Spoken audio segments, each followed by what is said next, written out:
yes, sometimes we need to be ready for a launch being completely reshifted and it's going to be something else. And that's what happened with vibe coding.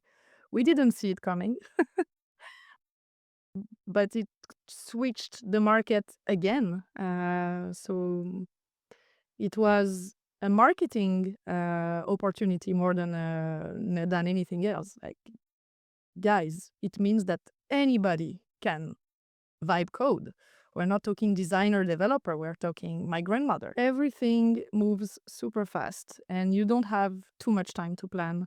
Um, Planning by quarter is something from the past. I don't think I will ever again plan by quarter. Wow. We need to be ready to move cap quite fast. It even happened that I started talking to content writer and before they send their drafts, I was like, okay, actually, would you be okay with changing the angle to da-da-di-da-da-da? Welcome to the Marketing Academy Podcast by GCMO, where in every episode we sit down with a marketing expert to deep dive into a hot topic shaping the industry. I'm Yitzy Tannenbaum. Let's get started. Welcome to the Marketing Academy Podcast, the podcast where every episode we dive into a burning marketing topic. My guest today is Myriam Cohen.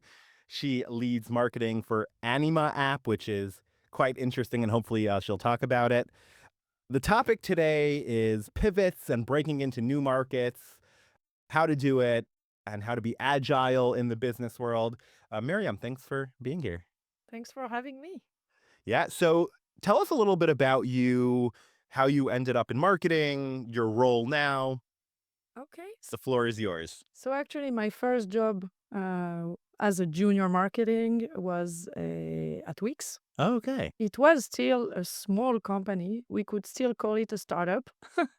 But then I worked as Outbrain, and yes, 800 people, I think that was the biggest. Oh, wow. And at that time. And yeah, Visita, Similarweb, Anima App, all at early stages, building the ground, Which do you prefer? Do you prefer the enterprise or? small. Interesting. Small companies, everything moves fast. You can touch a bit of everything. Um, Usually the teams are more ground level. There is no secret in strategy. I feel like in huge companies, sometimes you're not always getting the big picture. In a startup, you are in the big picture. You can't miss it. You are the whole picture. Exactly. So you can't really miss it. So tell us a little bit about Anima. What is it? Your role there? Sure. So Anima has been created in 2017. Okay. It So you guys been around for a while. For a while. It started as a sketch auto layout tool. Basically, it was the first startup turning design into code. They created the concept of turning a sketch prototype into a live website. And Sketch was huge at that time. And then XD started taking over parts of the market. So of course, we went to Sketch and XD to code, and then Figma entered the market and ate it all, as we all know. Since then, both Sketch and XD are for museum purposes, and Figma is also living like an interesting time with all the vibe coding and skipping the design part and all the GenAI tools. So yes, from 2017 to 2025, it's still under the automating front end, but from completely different angles. And that's what I wanted to talk about today. Like each shift has been a shift or in audiences or in go-to-market strategy type, whether it's pure PLG and B2B. And yes, we had quite a few shifts that could be interesting to dig in. I mean, PLG is also really interesting. Is all your business PLG today? Yes, but not Very cool. completely. Like everything is self-serve, apart from the API. And the API is kind of also out there in our playground. So you can demo the API with our own tool. But yes, we're shifting. Shifting again. There you go. Exactly. Shifting is the thread here. So, talk to me about marketing's role or your role in shifting. You're changing the different platforms that you work with. You're changing audiences. You're changing vision and mission. How do you see marketing's role in those changes? In the first few changes that I talked about, Sketch, XD, Figma, doesn't change much. You change the visual, you add a few brands, but same audiences, same language, same visual language, Hmm. um, same marketing platforms. Then suddenly we went through developers and we had to say, okay, but guys, I cannot talk to developers the same way I talk to designers. So not only the product is changing, but we also need to maybe make the look and feel of the product a bit more techy. We are now targeting people that are used to completely different set of colors, vibe. They don't want illustration, eye candy. They hate that. They just want straight to the point. Show me the code. I want lines of code. Show me what you're gonna provide to me. And the designers are behaving completely differently, and they need to trust the brand and the the subtle messages in each illustration has a different meaning. So as a marketer, I need to figure what's the pillar that we cannot move from. We are adding new audiences, we're adding new products, but who are we? What's the storyline? What's the thread that makes that moving from A to B made sense from the get-go? And why it is a continuity? And it's in the visual language, it's in the messaging, it's in the thought leadership. We need to explain those changes. Right. And for example, when we moved from targeting only designers to targeting designers and developers, we didn't want to have to get into a fight between the two. Who's getting the last word? Like when we started the design system automation, the single source of truth, is it the designer, what he made? Is it the developer, what's in GitHub? And we're like, okay, it's like, I don't want to get into mom and dad's fight. I love you both, guys. So you need to position yourself in a way that is coherent, consistent, and that can appeal to all the different targets. Right. But each persona does have a unique way and a unique approach. So how do you deal with both? Do you have to choose one or the other, or do you find like a language that meshes a little bit of design language, a little bit of developer language? That's why I'm saying we don't want to pick a fight and choose. And the homepage was the biggest challenge Right. because this is the face of both sides. Mm. And you don't want to look completely different than the Frontier product, for example, that we launched on VS Code.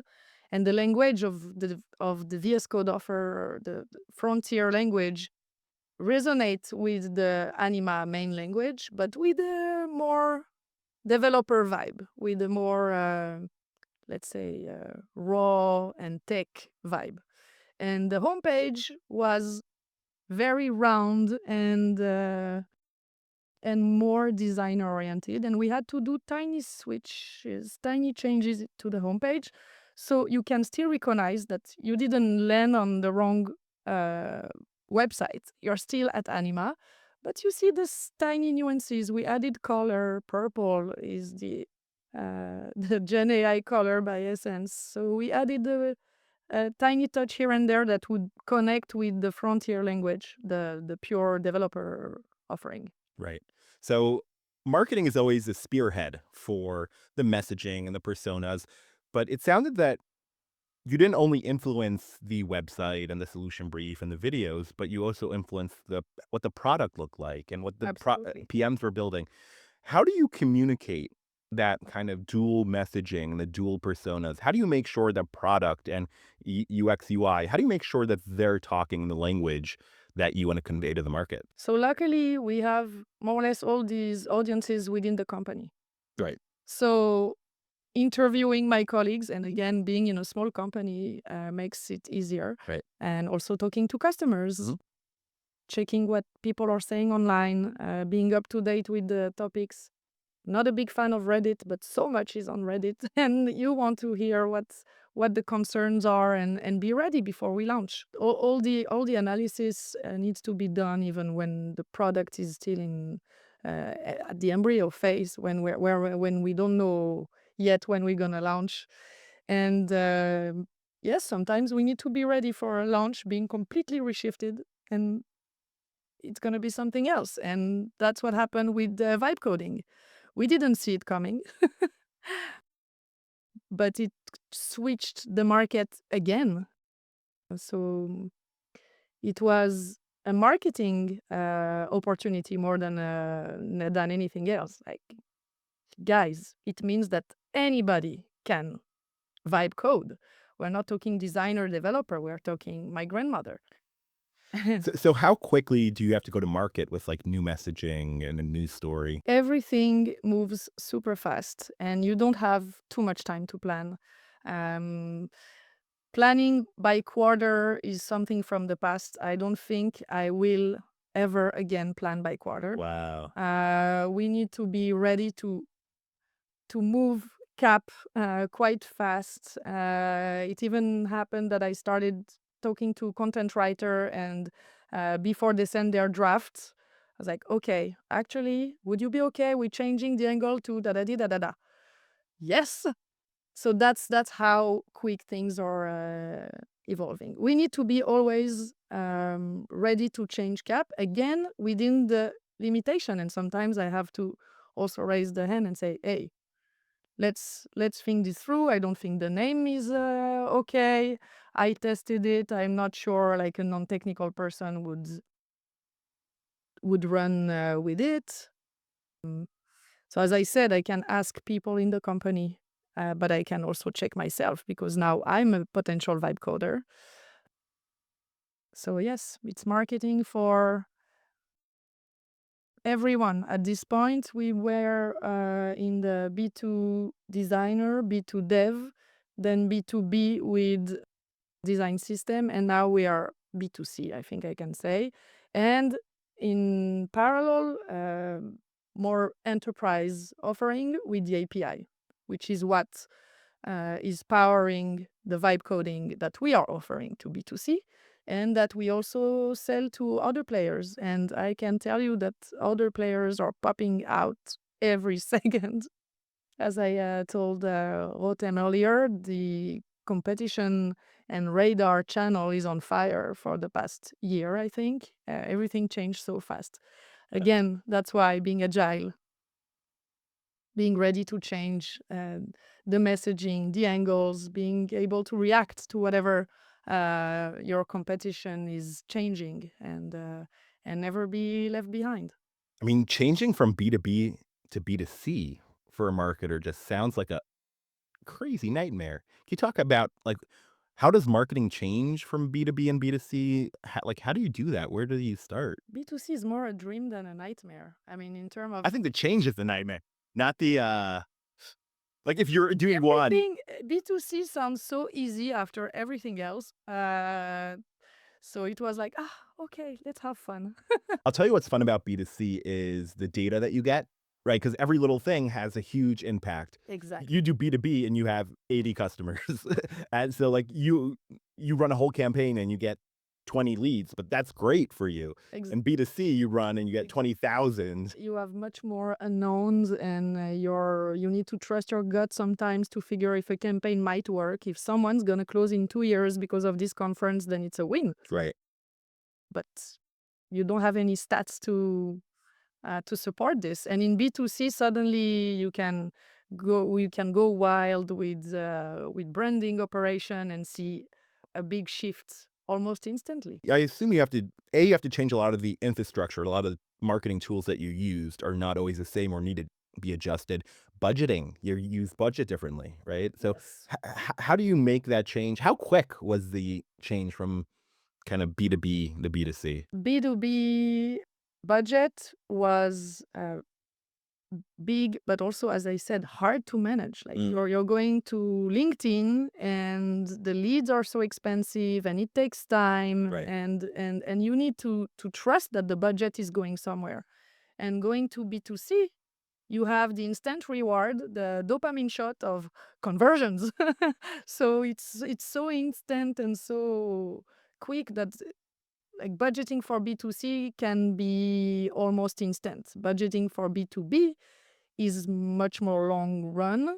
And Because the lead, it just lives a lot longer, and lead nurturing, it could be yes, months to years, right? so that's where PLG is still so powerful, even when you go to B2 enterprise. Everything that we're doing for PLG helps us eventually with the enterprise. Do the enterprises find you through the PLG? Yes. So they'll try, someone at the company will try it out first. They'll love it. They'll go to the pricing page. There'll be an enterprise option. Then they'll talk to the salesperson. Yes. And for example, with this approach, we got to big partners like Bolt and Replit, Oh, wow. who are now using our APIs. And from our PLG and B2C marketing, they found our API, basically.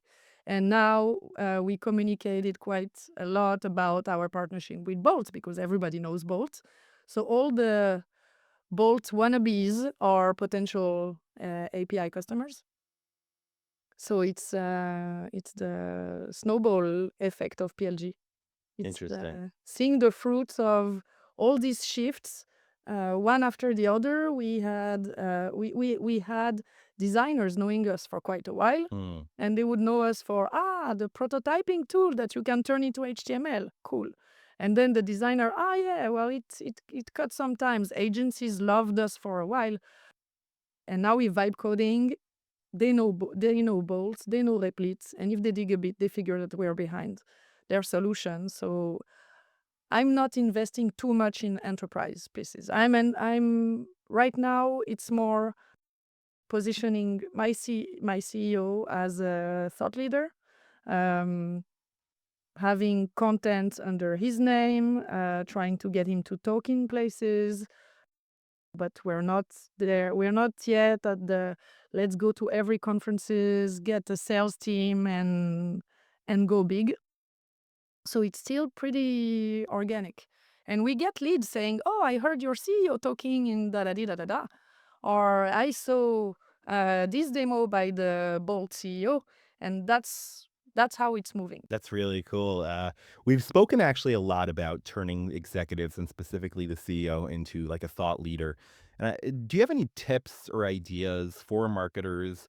CEOs are very busy. They're very passionate about what they do. They have a great personal story, and I think in the age of social media and TikTok, people connect to genuine, real stories, and the CEOs can bring it.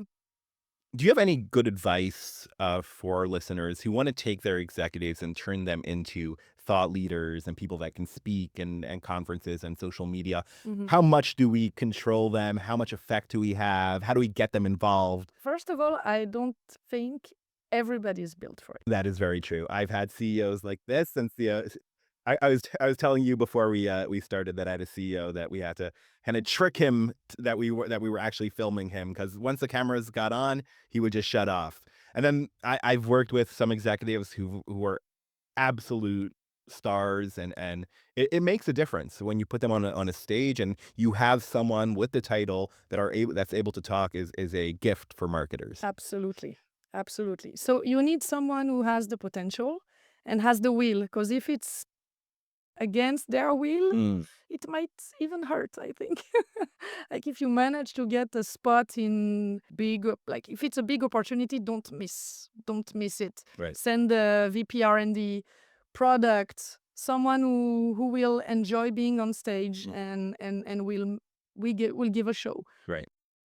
Avishai, Anima CEO, is less about doing a show, but he's so passionate and is technical, but also understanding the non-tech people. So he's able to juggle between all, and is very genuine. And I think that's why it Exactly. can be a great character, and it's a brand.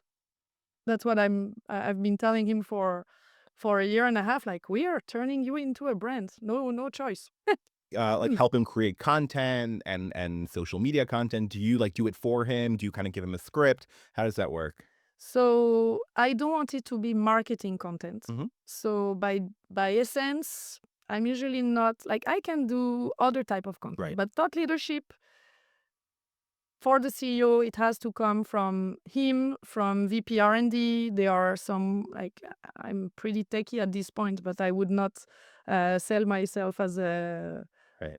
an R&D expert. And if we want the topic to be interesting enough to tech people, that's not going to be me. Let's face it. But we discuss topic, and I see the trends, and sometimes I'm saying, oh, I've heard of this. I've heard of this concept. What do you think? Do you have something interesting to say? And sometimes, like, yes, good idea. And he will come back with some material. So sometimes it's just like something I didn't understand, and I would naively ask, as like, yeah, that could be an article. Thought leadership, just talking about the topic, being active, being Being present. right. Being present, being the ones talking about trends, explaining trends. Mhm. We have to be there, and most people don't want to follow brands. Mm. Like, it's boring. You don't want to see ads. You don't want to see marketing material. But if it's someone talking, and it's someone that can teach you a thing or two, then you will. And we see that with all the major brands. People follow Elon Musk, not Tesla. People Exactly. follow Bezos, not Absolutely. Amazon, Absolutely. etc. Absolutely. So now, if I say shift in budget, like what happened lately, or like in the past year and so, definitely more boosting content by the CEO and And less by the company. and that's more for the enterprise, for the B2B Yes. stuff. But what I really liked is that you spoke about kind of B2C as the main focus, and a lot of the B2C kind of falls over to the B2B. And I think that's true. I'm seeing more and more B2B companies use B2C methodologies. So they'll buy a commercial on the Super Bowl, right? Or they'll buy a billboard, which is growing up, we never saw a billboard for a exactly for a Yes. security solution or a project management Was the solution. shampoo. Exactly. So that's really interesting that you're able to see. Are you able to track the conversions like from B2C to So, B2B? yes, but it, like, B2 enterprise, we actually talk to people, so they Right. tell us where they come from. Like, oh, I've seen your post on Twitter, like X. We've heard that a couple of times. Interesting. Although sometimes like customers or prospects don't even know that they saw the billboard and then they saw you at a conference, right? There's so many touch points. I haven't bought a billboard yet, and I'm not ready to do that. That's next level. Just Maybe next year in San Francisco, you'll see some Anima App billboard, but we didn't try it yet. I'm still my background in marketing is more like a hardcore acquisition, and I had to make peace with the fact that I will not track everything. It's been painful at the beginning. and that's why you like the move to B2C because you could do a lot more tracking, Keep right? with the numbers. Yeah.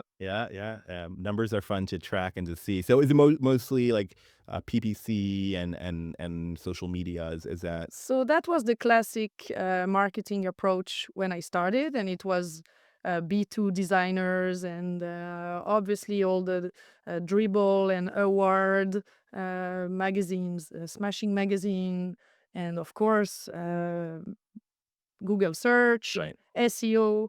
And luckily, the SEO from the first days is still relevant to today's world, because it was in uh, the same universe of building UI, building website, web apps. So most of the content is still very relevant, which shows the consistency in this chaos. That's actually it's quite challenging, I think, to especially in your world where you made so many changes, but then you are looking for consistency. So maybe talk a little bit about how do you, especially like you're completely like you have your audience, you're going to completely new set of audience, keeping the old audience. So how do you both change, but then stay in the same tone?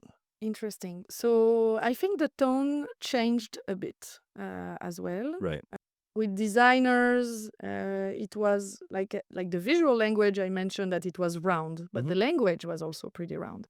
And product marketing would be about the end value that you can get from the product. With developers, it's much more cold and give me documentations. Right. Give me the step 1, 2, 3 and the final result, and let me check the code with my own eyes because I don't trust anything.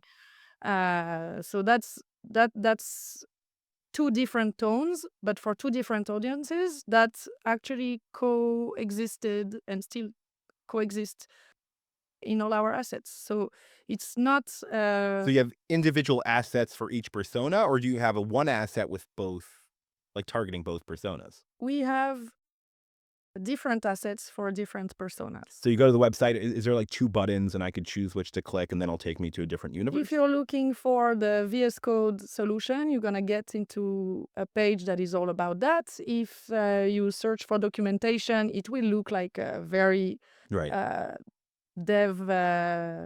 dev-friendly documentation. Mhm. They all look the same, and that's what the eyes are looking for, and that's what works. But give that to a designer, is gonna get out in a second. And what works better for the how-tos for designers are blog posts. It's like a how-to Yeah. in 5 steps, a video in YouTube. Although video works in both for both audiences, but different type. Very different Videos, videos, yes. yeah. But both kind of educational, right? Yes. Just in their Yes. realm. So the product marketing also needs to shift. Yeah, but more than It's not shifting, shift, I it's think split.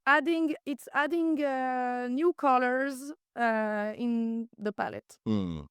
It was not really switching from, okay, we move out from the designer world and now we are full on developer. We are still in between, and that's where we live, and that's our consistency. So like on your your social media, I assume there's one social media. So you kind of have to walk the fine line.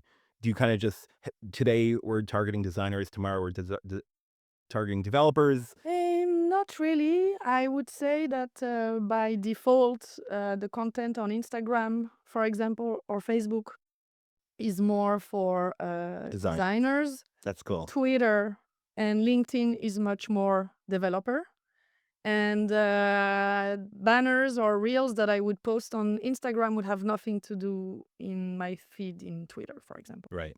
That's a good lesson, and I keep on repeating it, that you have to find your audience where they are. Absolutely. The example I like to give is, if you're targeting someone who is 70 plus, you won't get a TikTok ad.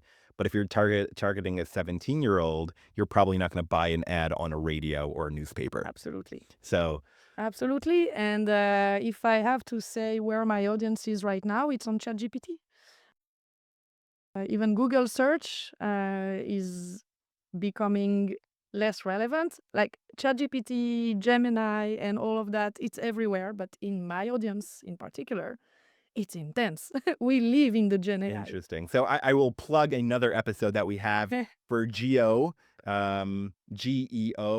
generative engine optimization, to learn how to educate the tools about your product. So I'm going to do a quick plug there. I wouldn't be too quick, especially that we're in Google Studios now. I wouldn't be too quick to neglect search engines that quickly, but yes, it's another It's vector. complementary. And also, if you look at the Google feed now, it's not the same. Like Right. Gemini is taking half of the real estate. Yes. So I'm not saying we are not optimizing for Google anymore. I'm saying we're optimizing for a different kind of Google. Let me ask you. So we do have a full episode, but is there anything that you do knowing that your audience is on Gemini, it's on ChatGPT?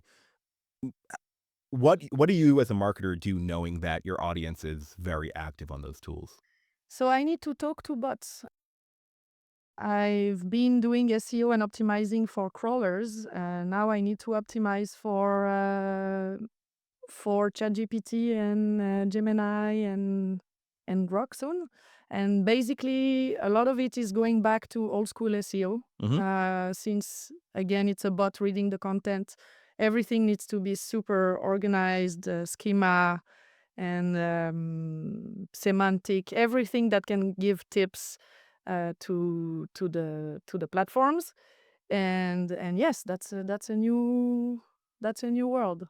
Some old tricks are becoming relevant again, but basically I'm not thinking about it too much when I create content. I create content that I think would be relevant for my audience. And then when I have the content, I make sure that the bots can read it in the easiest way. Right. But it's... And I'm sure a lot of your content creation is also video, because both of those audience very much like to see how things are done, especially designers, right? Show me how you did this and that. So we have quite a bit of videos, some that I'm doing and doing voiceover, some that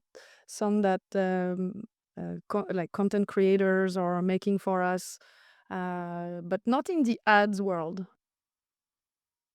I'm less and less pushing for videos, like paid video views, but we definitely need some videos out there, and better if they're not by us. Do you use custom? Because now that you have a struggle for B2B, especially for my world in the security world, is getting customers to talk about your product. In the B2C world, it's probably a little easier to find influencers and creators and people who have a following to talk about the product. Do you do that? We do that, and it's actually a very expensive world. It is. It is. It's crazy the amount that some are taking, and it's not necessarily depending on the amount of followers. Sometimes it sounds pretty random and excessive. Do you have a good tip on how to choose the right person? I love targeting people that my coworkers are following. You go to your designer in your company, you say, hey, let me look who you follow. I always ask, I want people that are trusted by real humans that I know, not just by a million of followers that I don't know how many are bots and relevant or geolocated. And I had some big failures. That's how I learned. Like, I learned the hard way to, like, wow, what an amazing following portfolio. Let's go. And nothing happened. And I think you have to test, right? At the end of the day, Absolutely. it's all about the numbers. You run one, it doesn't work, and then you move on to the next person. And sometimes it's a micro influencer. They don't have a ton of followers, but they do a great video and you repurpose it, and that blows. Absolutely. I had great experiences with actually smaller content creators that really put their soul into the content, and they do sound genuine. And all these guys that are extremely expensive, they end up doing the same format for every company, and like, okay. And they're reading it off a teleprompter. Yes. And it's funny, like, we really do connect with the more raw, the person speaking in the car, the person who's speaking in a beautiful studio with really cool lighting.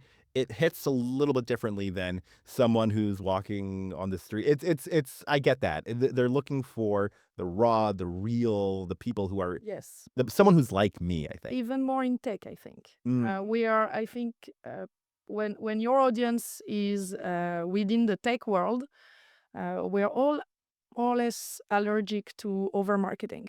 Right. Don't try to sell me stuff. Tell me the truth. And I think that's what works best. And that's why sometimes I had some content writers saying, yeah, but I have a lot of good things saying about these other guys. Like, go ahead. Like, I want it to be real. If it sounds like I whispered in his ears what to say about us, then what's the point? It might actually hurt our brand with developers, which is, I think, the crowd that hates ads the most. So you don't even give a brief. You just say, hey, you use our product, talk about it. Tell me what you think. Compare it. If you need ideas, let's talk. But if not, just go ahead. And that's how I get more genuine, and sometimes I get also feedback that I push back to product. Right. We're always in the loop. I had some content writers that ended up doing an interview with product to develop the next features or optimize the flow. I think having that relationship with PM is really important. I think a lot of marketers have trouble breaking that wall between PM and marketing. But it sounds like with all the changes that you have, there has to be very close alignment between the two teams Absolutely. because you want the product to tell the same story that the marketing Yep. story is telling. And that's where being in a small startup Hmm. makes things easier, because we are like the whole company is a team, Right. basically. It's funny when you It's not small teams working in different rooms. right. We are the team. It's funny because when you talk about it, it just doesn't seem small. Like you guys are doing so many things, and it seems like it's a huge operation. You're targeting different audiences, and it's crazy that I am uh, marketing. you are marketing. But it sounds like you do use a lot of agencies, and actually that would be interesting. Like now with Gen AI, how do you decide where do you use agencies? What do you do yourself? Design is something I could not give to GenAI. When we have like I can use GenAI, and I do a lot for content, Mhm. to polish my content, to check, add maybe an angle, or check if my tone is okay, but definitely not for design. That's where I draw the line. It's too important for our brand. Especially for a company that is in the world of design. Exactly. We're gonna be judged on our Oh, design. you guys I didn't even think of that. You guys are probably every little thing, that maybe slightly out of place would piss, Yes. some designer off. Yes. Actually, as a marketer, what I would do is I would specifically do Leave things them up. that you'll get engagement, isn't that what it's about? Actually, as a small and scrappy, team, I'm sure you have to look at those out of the box ideas and try to come out with something a little crazy. Do you have any kind of good tips on how to come out up with something that's not very costly, but will get you a lot of engagement? Great. So I have an example. Last year, we printed some stickers for the config for the Figma conference. So I had the smallest budget. It was okay. We are going there, but swag budget is super limited. I could only do stickers. So I did one page of stickers, and we said, okay, let's try to have stickers that people actually want to put on their laptop. That's our only branding. That's the only thing we can do and that we can afford right Right. now. And we had one design saying anti-social, but always user-friendly. And That's great. people were fighting for that sticker. There you And go. someone in the Slack of the event posted it. And then it was shared on Twitter. And then the next day, people were coming for the stickers. And this year, Wow. we had people coming like, hey, can we see the stickers you got this year? Very And we were ready with Get Shit Done with the poop emoji and a bunch of t-shirts with the anti-social. And we had new... so events is somewhere I can be more creative and provocative. Yeah. My audience is very welcoming, like very much welcoming this type of... Because designers are very creative in nature. Yes, So and developers also like this type of... because developers are nerdy, right? And Yes. they look for like a funny T-shirt, and it's fun. Like when you go to a conference, that always stands out because the those who are giving out shirts with just like the company's name on it, it's just whatever. But those who have funny, creative, kind of looking twice type of T-shirts, those are the ones that you wear. Yes. It's funny. Just this week, I was wearing a T-shirt that had just a funny cybersecurity pun, and yeah, people were like commenting and asking about it, and it gets the conversation going. And as a small company, you kind of have to do that. Exactly. So I can show you the t-shirts afterward, but we had another one saying center... oh, I have to find it. It was center aligned but emotionally unstable. And this one was the hit this year. That's hilarious. And we were like, okay, let's print this, and like huge print, colorful. And I ended up having a shop, and people was like, hey, can I have a t-shirt? Like, did you get a demo first? So people were lining up to get a demo to get a t-shirt. So that was fun. And another example of creative ways that I'm trying to use to create a buzz without spending too much. So when we had the live demo with Bolt, so the CEO had to demo something. And so I had to figure what template, what file we would use, and what could maybe be fun and maybe bring a laugh. Right. And I came up with a video game, like a landing page for a video game with a raccoon. I wanted a 2D old school vintage Okay. game. So instead of a Mario eating mushrooms, it was a raccoon eating pizza and like fighting with dog in the streets. And it was hilarious because they were like, what's raccooning around? What is this game? Tell us about this. And then they started laughing, and then we got comments about it. And then other partners said, I love the raccoon template. And it's what I have. Like Right. if I have a moment of fame for Anima where Bold CEO is talking to so many people, I need our template to shine. It needs to be crazy, it needs to be creative, it needs to be fun. I want people to remember. I mean, the fact that you had both CEO speaking is already a huge accomplishment. But I guess the proof is in the pudding that people know that you guys exist. They come, they ask, they engage, and knowing that you are the marketing team, that is very, very impressive. Thank you. So congratulations on that. As we kind of near the end of our episode, you've dealt with all of these kind of changes in your world. And it sounds like they're so rapid and they keep on coming at you in different ways. What would be your tip for, I think every marketer has to deal with that. They have to deal with those changes that happen all the time. And you spoke about it. You can't plan for a quarter. You plan for weeks. As a marketer who's not as proficient in you and not as accustomed to these many changes and just getting whipped left and right, how do we plan for those unexpected changes that are kind of That's inevitable? funny. How do we plan for the unexpected? So I think you need to learn to let go.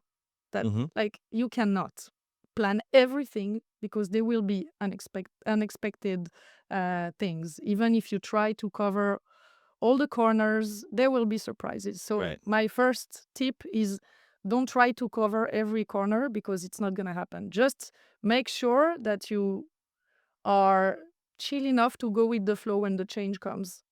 That's maybe counterintuitive. I'm not saying don't plan. Of Right. course, you need to plan, but you also need to have in your head, i- whatever I do, surprises will come. If it's an industry like ours, surprises are coming. This is when there are no surprises. This is what surprised me. That tip is a lot more important for people like me who come from larger companies because you could write a blog and put it out that evening. I write a blog and then 8 people need to review it and Oh, comment and wow. thoughts. So being able to say, yes, we wrote it today and it's going to come out tomorrow, I think in my world is a lot harder for people to accept. But I appreciate that. I understand. I understand. That's why a company that is like a big size company is not moving that fast, and Right.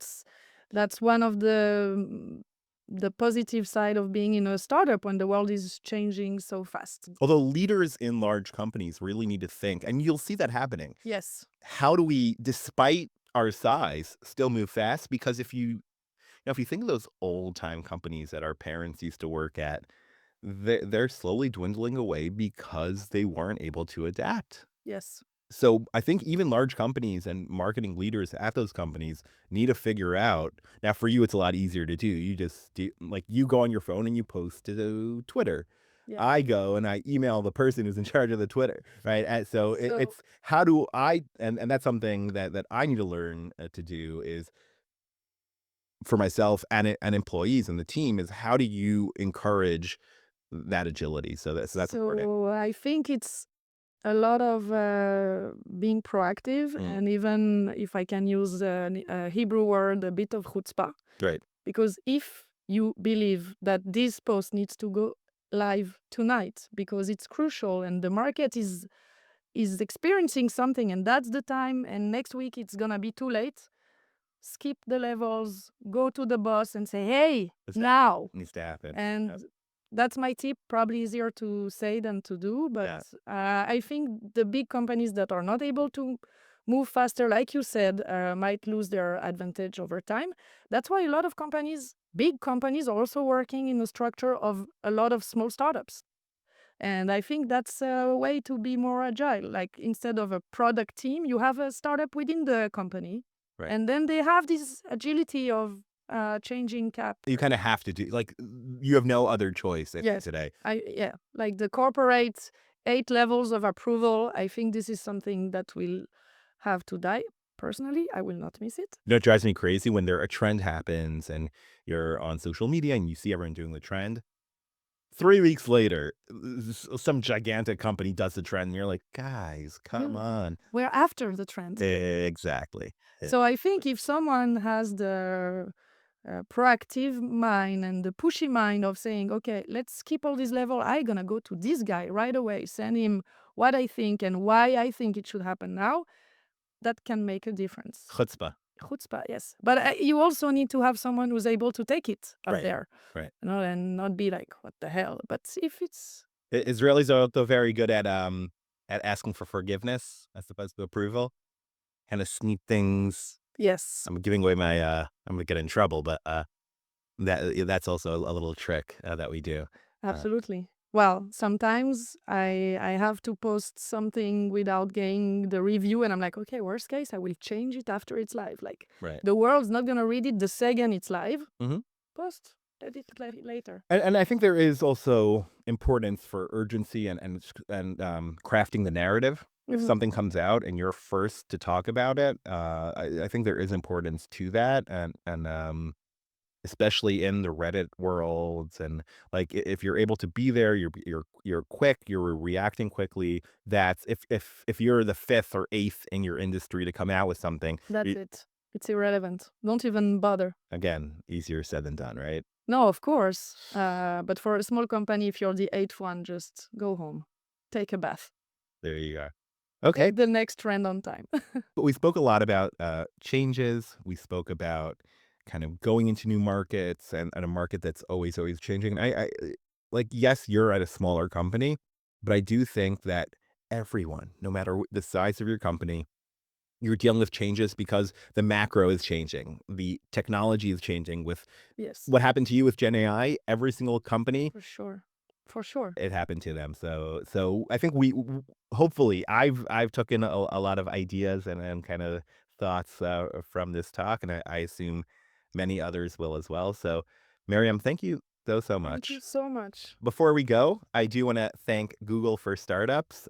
This is our studio for today. It's a great place if you have a startup and you want a place to hang out, meet other people working on startups. A great place to be. The person who puts this whole thing together, Rotem Simon, who is here with us as always. Thank you to her. Myriam, this was very, very interesting. I can't wait to do it again. Thank you so Thank you much. so much for having me. It was a pleasure.